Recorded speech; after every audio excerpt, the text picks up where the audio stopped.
Iya. Baik. Mohon maaf yang mulia.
Oke, terima kasih yang mulia Dr. Asmi yang saya hormati. Terima kasih kehadirannya walaupun sempat lama menunggu. Saya langsung aja menggaris bawahi apa yang akan kita tanyain kepada dokter. Bagaimana secara teoritis mekanisme melihat prosedur dan menilai jalannya sebuah peristiwa pidana. Mohon izin yang mulia. Bicara tentang peristiwa pidana, maka pasti dikaitkan dengan sistem peradilan pidana. Dalam sistem peradilan pidana ada azas diferensiasi fungsional, di mana pintu masuknya sebuah perkara ditandai dengan peristiwa. Ada peristiwa pidana yang dapat masuk laporan, pengaduan, tertangkap tangan. Setelah dari situ biasanya ada yang namanya petugas dalam fungsi melakukan penyelidikan, selanjutnya penyidikan, selanjutnya nanti akan dikabarkan melalui SPDP yang namanya kepada jaksa penuntut umum. Setelah nanti mungkin ada dilengkapi segala macam berkasnya, maka nanti jaksa akan punya tanggung jawab melimpahkan perkara tersebut jika sudah P21 kepada pengadilan. Dan diantaranya sistem peradilan pidana tersebut mengacu ke dalam hukum acara pidana, ada hak imperatif dalam kasus-kasus di atas 5 tahun, itu ada peran penasihat hukum sebagaimana pasal 1 angka 13 Kitab Undang Hukum Acara Pidana. 4 komponen inilah menjadi hal esensial dalam mekanisme sistem peradilan pidana. Pertanyaan kedua, dalam perkara anak berlaku hak-hak yang wajib dan melekat pada pemeriksaan anak. Bagaimana kalau ada hak anak dilanggar dan bagaimana untuk mengetahui terjadi pelanggaran hak anak dalam proses penyidikan dan apa pula akibat hukumnya? Ya, maka bicara tentang kasus pidana anak berlakulah lex specialis derogat lex generalis, ada keistimewaan. Kita mengenal ada namanya Undang-Undang Sistem Peradilan Pidana Anak, di mana di situ ada karakteristik penanganan dalam semua tahapan pemeriksaan. Undang-undang meletakkan ada kata semua tahapan pemeriksaan mengacu pada konsiderannya betapa esensinya perlindungan kepada anak. Di dalam anak itu adalah sebisa mungkin upaya-upaya paksa, penangkapan, penahanan dan segala macam itu adalah upaya yang terakhir. Dan hal esensial yang paling penting dalam perkara anak adalah harus didampingi, imperatif, ada kata wajib yang tidak bisa dikesampingkan. Tidak bisa ada pakai surat pernyataan diakal-akali, tidak bisa. Itu adalah perintah amanat. Apabila imperatif itu atau Miranda Rule itu tidak dipenuhi, ya maka pemeriksaan itu batal. Patut diduga ada ruang gelap. Kenapa tidak dilakukan? Ada pendampingan. Karena di situ ada pendampingan orang tua, ada mungkin pekerja sosial dan segala macam. Itu yang mau dituju daripada Undang-Undang Sistem Peradilan Pidana Anak. Jadi kalau tidak ada, ya patut diduga berita acara penyidikan tersebut harus batal demi hukum. 3. Dalam sebuah perkara terhadap putusan diketahui ada upaya hukum, yaitu upaya hukum luar biasa dan upaya hukum biasa. Sebutan apa saja syarat utama hukum luar biasa PK? Majelis Hakim yang kami muliakan, saudara jaksa penuntut umum dan hadirin sidang, bicara tentang ini sebenarnya sudah diatur di dalam pasal 263 Kitab Undang Hukum Acara Pidana yang kita kenal ada syarat material dan ada syarat formil. Tentunya ada pengajuan yang diajukan oleh terpidana, keluarganya atau kuasa hukumnya menjadi syarat untuk dilakukan itu. Tapi syarat material inilah yang menjadi kualitas apakah PK ini dapat dikabulkan, dapat dikirimkan kepada Mahkamah Agung. Syaratnya yang pertama adalah di situ ada poin A, B, dan C. Dalam poin A adalah ada keadaan baru. Keadaan baru berarti diambil kata ada. Bagaimana situasi pada saat itu? Kalau keadaan baru ataupun ada keadaan baru berarti cenderung kepada novum yang tidak pernah dipertunjukkan, diperlihatkan pada persidangan sebelumnya. Karena kalau keadaan baru itu ada pada pemeriksaan dan sebelum jatuhnya pada putusan itu bisa mengubah pertimbangan hakim untuk bisa membebaskan seorang tersebut atau menjadi onslah atau setidak-tidaknya meringankan putusan bagi seseorang jika keadaan baru kedua ada pertentangan di antara putusan hakim. Ketiga mungkin juga adalah ada kekeliruan dalam penerapan putusan hakim. Ini yang nanti menjadi esensial kalau kita mengacu ke dalam syarat keistimewaan hak eksklusif dari peninjauan kembali. Jika ini tidak ada maka harus ditepikan dan dipinggirkan. Selanjutnya, dapatkah ahli jelaskan apa yang dimaksud dengan keadaan baru? Keadaan baru seperti yang saya bilang tadi adalah hal-hal yang memang apakah itu ada bukti baru, ada keadaan baru, ada perbuatan baru, ada surat baru, ada surat pernyataan baru, ada hal-hal yang menerangkan baru yang pada waktu sidang pokok pertama judek fakti dan judek juris dari tingkat pengadilan negeri sampai pengadilan banding dan kasasi tidak ada. Sepanjang dokumen-dokumen tersebut, sepanjang surat-surat itu adalah menggambarkan keadaan baru dan masih ada relevansinya dengan kasus tersebut. Misal, di dalam keadaan sebelumnya ada manipulasi, ada kebohongan, dan hari ini ada satu keterangan yang membantah bahwa itu adalah manipulasi. Ada keterangan yang menyatakan berita acara sebelumnya ada penyiksaan, dan hari ini ada pencabutan. Misalnya saya tidak disiksa, atau sebaliknya sebelumnya menyatakan semuanya baik-baik saja, dan hari ini ada disiksa. Keterangan-keteranganlah inilah menjadi keterangan baru dan fakta baru yang dapat dijadikan novum, yang ini bisa diambil oleh majelis hakim jika pada waktu itu ada. Baik, selanjutnya bagaimana jika keadaan ataupun bukti yang diajukan DPU dalam dakwaan berisi hal yang tidak benar? Gimana? Bagaimana jika ada keadaan ataupun bukti yang diajukan DPU dalam dakwaannya berisi hal yang tidak benar? Mohon izin yang mulia, pada saat peralihan P21 semestinya sudah lengkap. Waktu sudah lengkap berarti klik alat bukti, keadaan dan fakta. Sewaktu ada keadaan atau fakta dan alat bukti tidak klik, berarti ada sesuatu yang tidak lengkap. Sewaktu tidak lengkap berarti ada yang kurang. Kenapa ada yang kurang? Berarti ada yang disembunyikan. Padahal 143 meminta tanggung jawab yuridis jaksa itu harus teliti, harus jelas, nggak boleh yang tidak jelas. Harus lengkap, berarti tidak boleh ada yang tidak lengkap. Jadi kalau ada satu kasus yang sudah sekian lama, terus misalnya hari ini ada sebuah yang tidak jelas, tidak lengkap, berarti dari sejak awal. Berarti penyelidikannya ada yang keliru, penyidikannya ada keliru, sehingga terkecohlah jaksa, termasuk terkecohlah majelis hakim yang memeriksa perkara ini. Selanjutnya, bagaimana menilai sebuah perkara untuk dapat mengetahui dalam berbagai putusan terdapat saling pertentangan fakta? Tentu kalau memang dalam putusan itu akan kita lihat pasal 197 Kitab Undang Hukum Acara Pidana.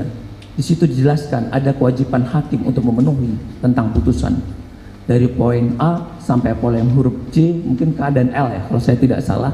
Tapi hal yang esensi yang paling penting itu adalah dalam poin D, F dan H. Jadi harus ada pertimbangan yang matang, pertimbangan yang disesuaikan dengan keadaan dan fakta. Terus unsur pasal itu memang pas atau tidak untuk menjatuhkan kesalahan dan hal yang memberatkan dan meringankan, sehingga juga hakim nanti akan menjatuhkan pidananya. Hal inilah menjadi pemantik jika nanti kita sandingkan ternyata dalam putusan pertama itu ada sesuatu keadaan dan fakta yang tidak klik dengan alat bukti. Misalnya dalam pertimbangan hakimnya dalam satu putusan itu kita lihat, ya di situ ternyata ada keadaan fakta yang tidak klik, berarti pertimbangan hakim ini adalah tidak baik, ada sesuatu yang tidak klik.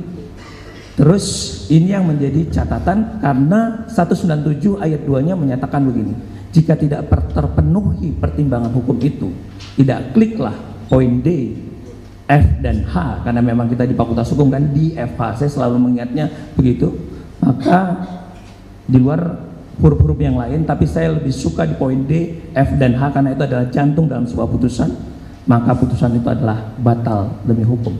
197 ayat 2 Kitab Undang Hukum Acara Pidana. Baik. Dari permohonan PK yang diajukan pemohon, bukti mana saja yang dapat dijadikan novum dalam perkara ini? Kemudian apa legal anotasi atau catatan hukum saudara atas putusan maupun dakwaan jaksa? Majelis Hakim mohon izin, saya tidak bisa menentukan karena ini memang mungkin serta-merta adalah kewenangan Majelis Hakim yang memeriksa di sini untuk merekomendasi. Tapi kalau sepanjang sebagaimana sumpah yang tadi saya sampaikan pengetahuan saya, novum dalam perkara ini adalah terkait adanya surat pernyataan adanya DPO yang fiktif. Disitulah jantungnya dalam perkara ini.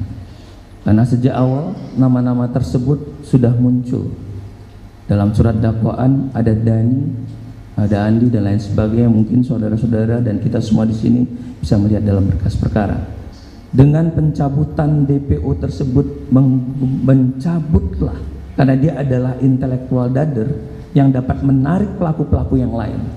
Bagaimana mungkin diadili pelaku pembantu tanpa pelaku utama?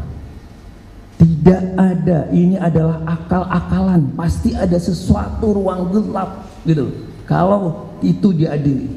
Karena DPO yang tidak konkret, DPO yang tidak teliti, DPO yang tidak cermat, tidak ada fotonya, tidak ada alamatnya, tidak ada BIN-nya, ini ada sesuatu yang mau diseludupkan oleh penyelidik dari awal. Ini patut diduga ada ruang gelap, padahal penyelidik tidak boleh melakukan hal seperti itu. Jadi menurut saya poin terbesarnya di luar nanti akan disisir hal-hal lain, itu menjadi menarik dari pintu masuknya dari DPO yang fiktif, termasuk terakhir kalau boleh saya masuk memberikan pandangan nama Peggy Perong yang itu sebenarnya bukan orangnya, karena 3 nama itu selalu bersanding. Putusan Prapit itu jika ternyata polisi mengirimkan surat penghentian penyidikan kepada jaksa penuntut umum, berarti penyidik tidak yakin bahwa itu orangnya. Itulah juga bisa menjadikan novum jika saja penyidik mengirimkan surat pasca putusan Prapit kemarin, dia kirimkan kami menghentikan penyidikan Peggy ini, berarti lagi-lagi patut diduga 3 tersebutlah menjadi keadaan palsu, keadaan manipulasi, keadaan pembohongan, bahwa dari awal ini memang tidak profesional dalam melakukan penyelidikannya. Catatan saya untuk ini, mohon majelis hakim karena Pak dosen ya, jadi saya takut keliru berkaitan tentang putusan, saya akan izinkan saya membaca anotasi kecil saya karena memang boleh memberikan catatan hukum. Saya mulai, nanti boleh dibuka dalam catatan, tapi nanti saya juga buka putusan nomor 16 khusus 16 Pitsus Sakatatal yang diputuskan tanggal 10 Oktober tahun 2016, di mana pertimbangan hakim mulai halaman 69, 78 sampai 110. Jelas di dalam pasal 112 ada manipulasi, ada ketidaksesuaian. Di halaman 107 itu harus ada wajib penasihat hukum. Padahal Sakatatal tidak pernah mendapatkan penasihat hukum pada saat dia ditangkap, waktu diperiksa sampai hari pertama penahanannya. Ini adalah seperti yang tadi dibilang batal demi hukum karena hak imperatifnya ada di situ. Hakim sependapat dengan JPU 108, padahal Di sini terjadi gagal mencari kebenaran material karena di 105 dibilang mereka saling bekerja sama sepenuhnya, padahal Andi dan Dhani adalah orang yang fiktif. Bagaimana mungkin? Jadi surat putusan dari dakwaan yang di awal sampai putusan hakim di halaman 106, 105, 104, dan lebih parahnya lagi di halaman 104 Dhani yang menyebarkan SMS dan memerintahkan kepada siapa tuh yang agak Sudirman ya, Dhani yang menyebarkan SMS tanggal 17 Agustus atau Agustus itu dan memerintahkan Sudirman, dan selanjutnya diperlihatkan, ya kan, diperlihatkan lagi ke ada seseorang, akhirnya dalam tersangka atau terdakwa yang di situ. Mohon maaf yang mulia, Dhani ini tidak ada. Bagaimana mungkin ada kata Dhani padahal Dhani dicabut DPO-nya? Dhani tidak ada, malah dibilang fiktif. Jadi halaman-halaman ini termasuk 103 juga ada pembagian tugas antar pelaku menjadi fiktif karena Dhani, Andi ini memang tidak ada. Selanjutnya catatan saya di halaman 95 keterangan BAP batal demi hukum karena pasal 23 Undang-Undang Sistem Peradilan Pidana Anak. Termasuk tadi ada penyerangan Dhani yang sebenarnya punya peran sendiri, tapi Dhani dan Andi tidak ada. Bagaimana sebuah dakwaan menjadi lemah dong? Satu, meyakinkan jaksa membuat surat itu ternyata error in persona, tidak ada orangnya. Siapa yang ngangkat mayatnya? Siapa yang bergerakkan tenaganya itu? Ini kan adalah satu pengadilan yang sangat tidak manusiawi karena memang menempatkan orang yang tidak ada tapi tiba-tiba diada-adakan. Ini sangat miris dalam persidangan ini. Halaman 85 saya juga punya catatan untuk itu. Ini juga adalah fiktif dan manipulatif. Halaman 81 fakta hukum dan keyakinan hakim yang begitu yakin ternyata keliru, juga terkecoh akibat dari awal memang dilimpahkan perkara ini dengan perkara yang tidak benar. Karena hakim bilang sangat berkeyakinan, tapi nyatanya ini hakim akhirnya tidak pada keyakinan yang benar. Majelis Hakim saya mengambil selanjutnya pada putusan banding tanggal 2 November tahun 2016, putusan nomor 50 Pitsus 2016 PT Bandung. Sangat minus sekali pertimbangan hukum Pengadilan Tinggi Bandung.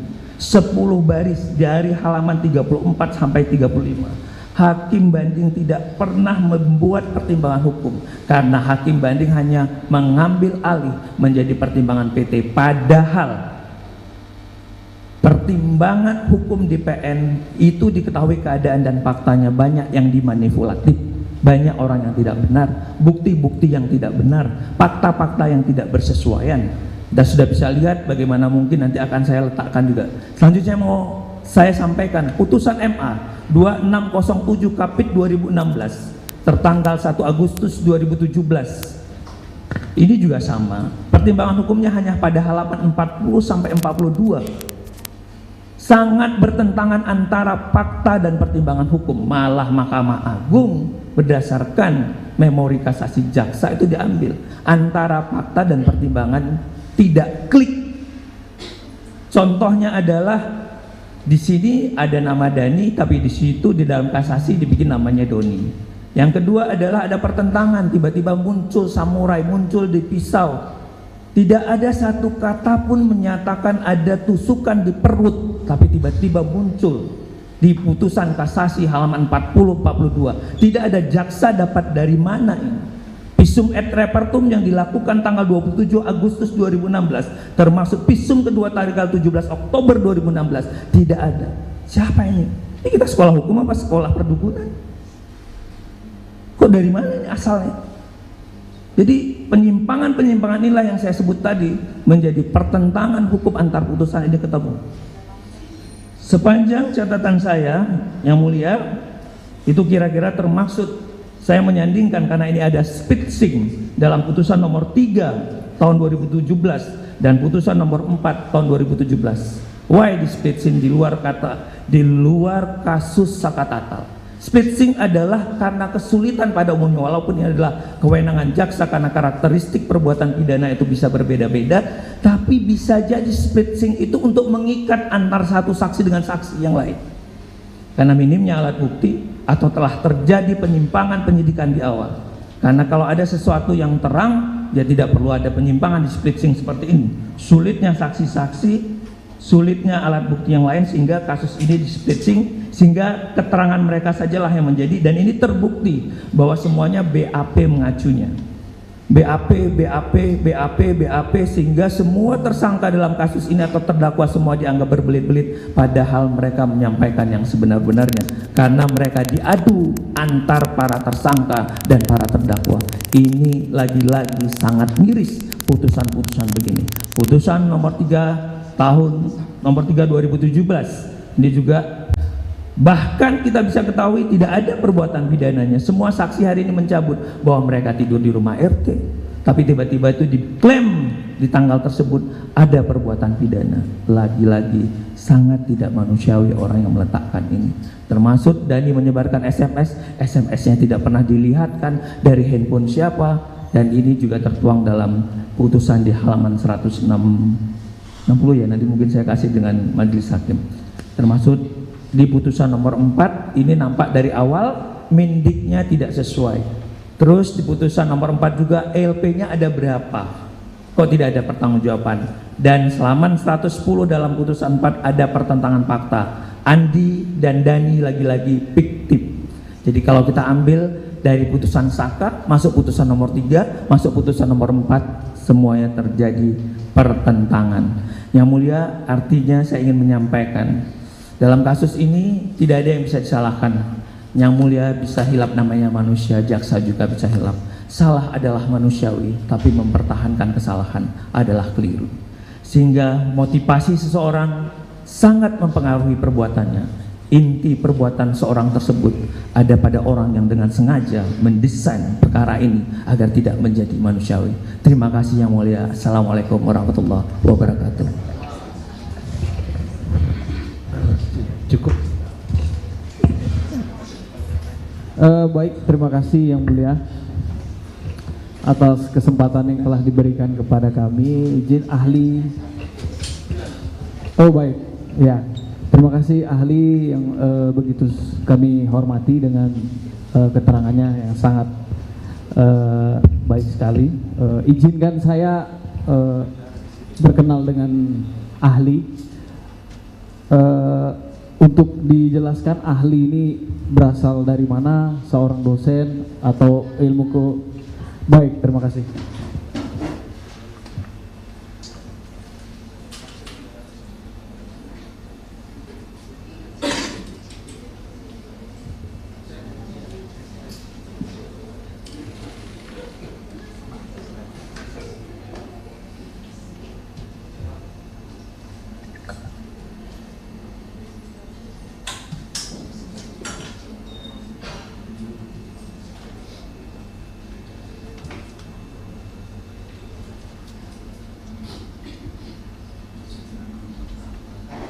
Baik, terima kasih. Izin saya langsung saja bertanya kepada ahli.